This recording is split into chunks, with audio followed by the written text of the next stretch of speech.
અમદાવાદમાં આવતીકાલે અષાઢી બીજે નીકળનાર 148મી રથયાત્રા પહેલા ભગવાન જગન્નાથ આજે સોનાના વસ્ત્રો ધારણ કરશે.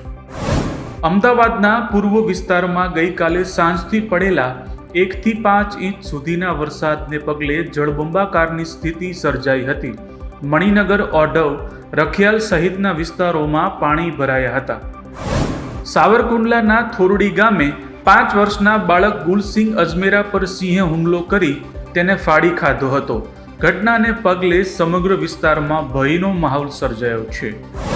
આગાહીકાર પરેશ ગોસ્વામીએ જણાવ્યું કે રાજ્યમાં 5 જુલાઈ સુધી વરસાદનું જોર યથાવત રહેશે.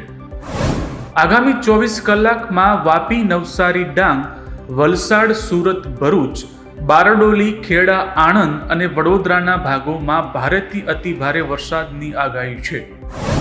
ગત 24 કલાકમાં રાજ્યના 140 તાલુકામાં વરસાદ નોંધાયો.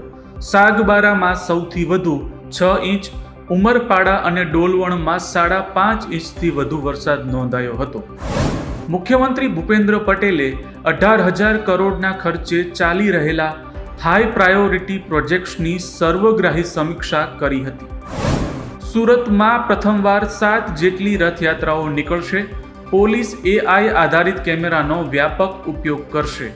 ઇસ્કોન મંદિરની સૌથી લાંબી 12 કિલોમીટરની ભવ્ય રથયાત્રા નીકળશે. વર્ષ 2026થી CBSE ધોરણ 10ની પરીક્ષા 2 વખત લેશે. પ્રથમ પરીક્ષા ફરજિયાત, જ્યારે બીજી વૈકલ્પિક રહેશે. વિદ્યાર્થીઓને પ્રદર્શન સુધારવાની તક મળશે. રક્ષામંત્રી રાજનાથસિંહે ચીનમાં SCO બેઠકમાં પાકિસ્તાનને આડે હાથ લેતા કહ્યું કે કેટલાક દેશો સરહદ પારના આતંકવાદને પોતાની નીતિ માની તેમને આશ્રય આપ્યો છે અને પછી તેનો ઇનકાર કરે છે. આવા બેવડા ધોરણો માટે કોઈ જગ્યા નથી.